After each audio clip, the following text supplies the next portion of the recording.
So are you worried that you won't qualify for a home loan? Well, today you clicked on the right video because I'm going to share with you the top 3 reasons why renters don't think they'll qualify for their first home purchase.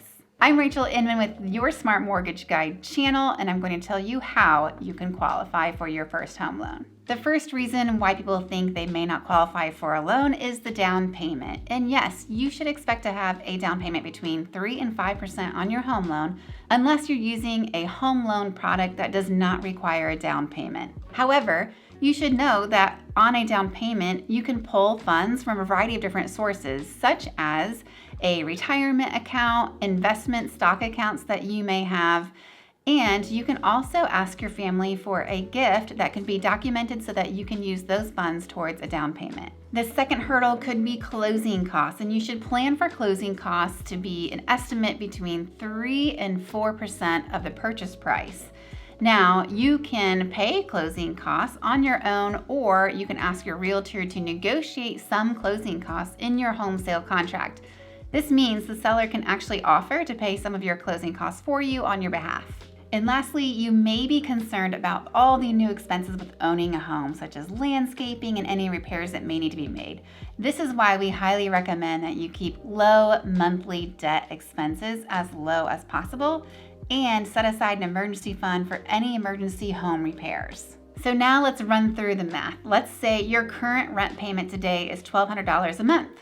Well, if you want to consider purchasing a home and you purchase a home at the price of $200,000 with, let's say, a 3% down payment at an interest rate of 3.5%, your actual monthly mortgage payment with principal, interest, taxes, and insurance is actually going to be right at $1,200 a month.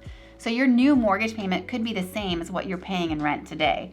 So let's look at those long-term benefits of actually owning a home versus renting. If this feels overwhelming, it doesn't have to be, and you don't have to go it alone. If you click the link below, you can book your free home loan consultation today so that we can help you. So we just talked about your new mortgage payment could actually be about the same as what you're paying today in rent. So let's look at what your savings could be over a 5-year period. In 5 years of paying rent at $1,200 a month, you're going to pay over $76,000 in the 5-year period for rent. Well, if you stop renting at that apartment and walk away, you walk away with nothing. Whereas if you own a $200,000 home for 5 years and then choose in 5 years later to sell that home, you'll have $21,000 of equity built in that home.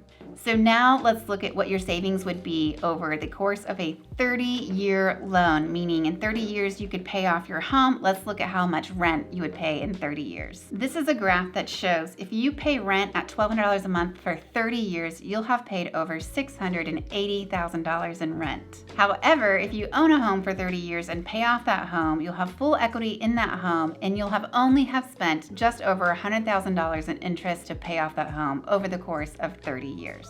If you liked today's video, please click the like button below, and if you found today's content helpful, please click the subscribe button. YouTube thinks you'll like this video next.